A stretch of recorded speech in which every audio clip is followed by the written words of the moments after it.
সূর্যমুখীর ভুবনে আপনাদের স্বাগত জানাচ্ছি। আমরা চলে এসেছি সূর্যমুখীর জগতে।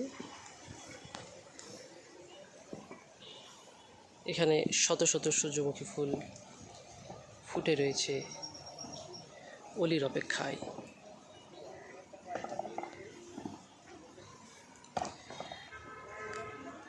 এই সূর্যমুখী বাগানটি হচ্ছে খুলনা বিশ্ববিদ্যালয়ের প্রধান ফটকের ভেতরে অবস্থান।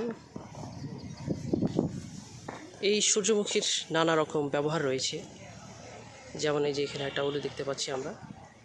সূর্যমুখীর ব্যবহারের মধ্যে এই ফুলটা যে বীজ হয়, সে বীজটার যে তেল হয়, সেই তেলটা অনেক উপকারী।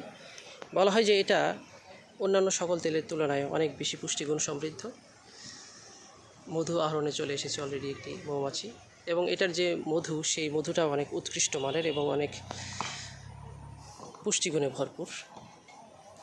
এর যে বীজ, সেটা যেমন তেল হয়, এর পাশাপাশি সেই বীজটা দিয়ে আমরা ডাল করে সেই ডালটা আমরা খেতে পারি, যেটা প্রোটিনের চাহিদা মেটাবে।